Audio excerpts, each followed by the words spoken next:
ça faisait quand même quelques jours que j'avais pas trop avancé. Et hier soir dans le train, j'ai avancé de trois étapes déjà, d'un seul coup. Du coup, c'est bien. Le truc, c'est que j'étais hyper fatiguée, j'ai hyper mal écrit, et maintenant le défi, ça va être de me relire le lendemain matin pour voir si je comprends encore ce que j'ai marqué. Donc la dernière fois, on en était au moment où Alanis rentrait chez Tarcisius après ses premiers mois passés chez Robert et Camille. Donc ça, j'avais déjà expliqué. Et donc Alanis et Robert étaient toujours en phase 6. Donc phase 6, c'est... Attendez. Je vais retrouver ça. La phase 6, c'est...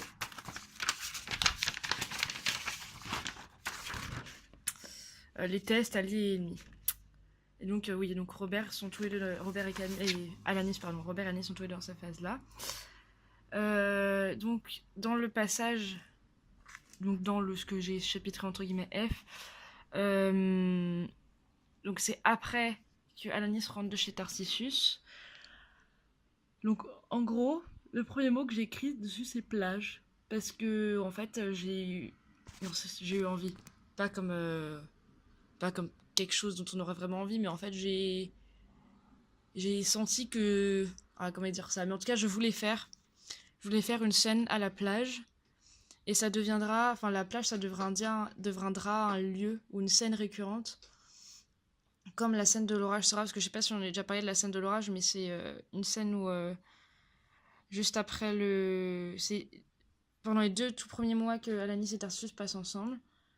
Alanis a peur de l'orage et du coup la nuit, quand c'est de l'orage, elle vient toquer à la porte de Tarcisius pour lui demander de dormir avec lui. Et la première fois, il me semble, oui, il dit oui la première fois. Et ça, c'est une scène récurrente où à chaque fois qu'il va se passer ça, Alanis va venir faire la même chose. Et l'interaction qu'elle va avoir avec Tarcisius va être différente. Donc la plage, ça va être une scène récurrente comme la scène de l'orage. Alors qu'est-ce que j'ai mis? J'ai mis Alanis voile dehors, parce que oui, en général, elle sort pas trop de chez elle, c'est rare. Oui, donc devient quelque chose de récurrent comme l'orage. J'ai mis flashback. Alors pourquoi j'ai mis flashback? Oui, si, j'ai mis flashback, mais alors ça c'est pour le futur, genre quand il y aura des autres scènes à la plage plus tard, faudra qu'il y ait pas des flashbacks, mais genre que ça fasse des remontées de souvenirs, entre guillemets, de cette scène de la plage là. J'ai écrit onirisme en fait, c'est parce que cette scène-là sera quelque chose de très... Ce sera un peu comme un rêve qui s'évapore, enfin ce sera quelque chose de très... Pas irréel, mais on n'a pas l'impression que c'est réel en tout cas. Et du coup, en contraste, en fait, je pense que les autres scènes que je ferai à la plage plus tard, elles seront extrêmement réalistes. Et là, j'ai écrit fusion. Pourquoi j'ai écrit fusion? Si, oui, j'ai écrit fusion pour la relation entre Robert et Camille, qui sera assez fusionnelle et qui sera en fait comme un havre de paix par rapport à la maison, parce qu'en fait, on va voir que dans cette phase-là, c'est vraiment là que la tension entre Robert et Camille va vraiment s'accentuer et que ça va commencer à devenir compliqué. Dedans, ah oui, donc dans cette phase-là aussi, on aura aussi Alanis qui va ébaucher une peinture, mais qui va pas la finir. Donc, parce que d'habitude, elle dessine que sur des petites feuilles, que sur des petits dessins. Elle va avoir une vraie toile qui va commencer, mais qui va pas finir, et je pense qu'elle la finira plus tard dans le roman. Oui, et du coup, là, j'ai écrit tension qui monte, donc ça, c'est surtout pour Robert et Camille. Par rapport à leurs horaires de travail. Par rapport à... Oui, par rapport aux horaires de travail, je bug tellement. Oui, parce qu'en fait, ils ont des horaires de travail en décalé pour pouvoir s'occuper d'Alanis. Faut pas qu'ils restent trop longtemps toute seule à la maison. Voilà, par rapport à ça.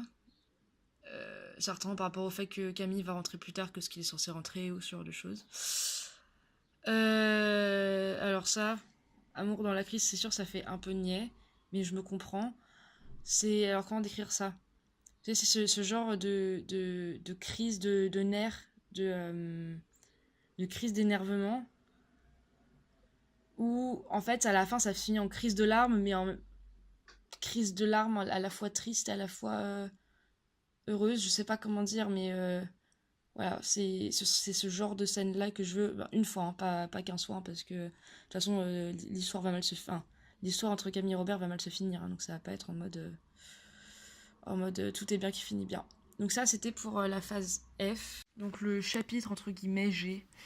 Donc Donc ça va correspondre à l'été. Ah oui, donc du coup, là, la phase... Oui, pardon. Pour le 6, pour le F, pardon, Robert et Alanis sont en phase 6, donc test allié ennemi. Ils sont en train de se diriger vers le 7, c'est-à-dire à l'approche de la caverne. Il faudra d'ailleurs que je détaille plus l'état d'esprit d'Alanis à ce moment-là. Ouais, il faut que je fasse ça. Donc oui, pour le chapitre entre guillemets G, donc c'est le nouvel été entre Tarcissus et Alanis. Oui, donc comme c'est l'été, Tarcissus rentre et repasse 2 mois avec Alanis, du coup, vu qu'il la récupère. Alors Tarcissus fait des tests sur les dessins d'Alanis. Enfin, sur Alanis à travers des dessins plutôt. Je visualise ça pour l'instant plutôt comme des tests de représentation, entre guillemets. Par exemple, il lui demande de dessiner quelque chose et il voit la manière dont elle représente ça dans son esprit à travers le dessin. Du coup, il a une idée de la manière dont elle envisage le monde avec la vie un petit peu particulière qu'elle a eue, avec le fait qu'elle vive très enfermée chez elle, qu'elle socialise quasiment pas, qu'elle sache quasiment rien du, entre guillemets, monde extérieur. Alanis essaye de faire... Parce que Tarsius, du coup, quand il est chez lui, même en vacances, il travaille beaucoup, notamment avec ses plantes et tout ça, et du coup, Alanis va avancer vers lui pour lui demander si elle peut l'aider parfois. Pas forcément parce qu'elle a envie d'aider, mais surtout parce qu'elle a envie d'être avec lui. Et donc, refus catégorique de Tarcissus. Et il lui inculque la notion de travail artistique. Donc ça, ce sera développé, mais en gros, c'est... comme il travaille beaucoup, comme lui déjà il travaille beaucoup, il va lui demander, il va l'inciter à travailler énormément, elle, pour le dessin. Et il va y avoir tout un processus qui va se créer dans le dessin d'Alanis qui va faire qu'elle va devenir vraiment, vraiment excellente. Mais à quel prix, quoi. Parce que ce que lui impose Tarcissus sera assez difficile à vivre pour elle. Et... Oui, donc voilà. Cette notion très artistique, ce processus sera très strict. Et oui, et donc du coup, il y aura une scène de l'orage où là, il va refuser qu'elle rentre dans sa chambre. Voilà. Oui, j'ai fait un petit dessin à côté, c'était censé être Alanis, mais au final, ça y ressemble pas. Ensuite, donc chapitre entre guillemets H, Robert et Alanis sont tous les deux en facette. Donc facette, c'est l'approche de la caverne. Donc après la caverne, attendez que je dise pas de conneries, hein. Mais en gros, la caverne, ça représente un petit peu le gouffre. Vraiment la complication que les personnages vont faire, à laquelle vont faire face. Donc l'approche de la caverne, après, c'est épreuve suprême, mort. Donc c'est vraiment, on s'approche de vraiment le bout du bout, quoi, le fond du fond.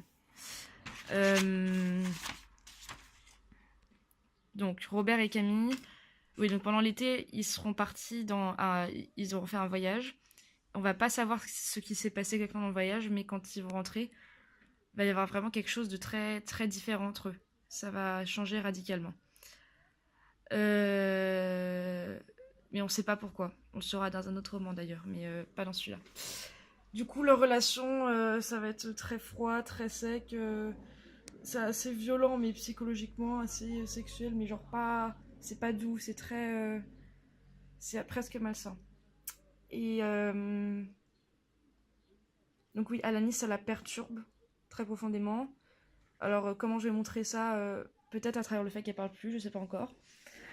Du coup, ils se rendent compte que ça perturbe Alanis et que genre leur relation influence Alanis. Du coup, ils essayent de changer et de s'adoucir, mais du coup, ça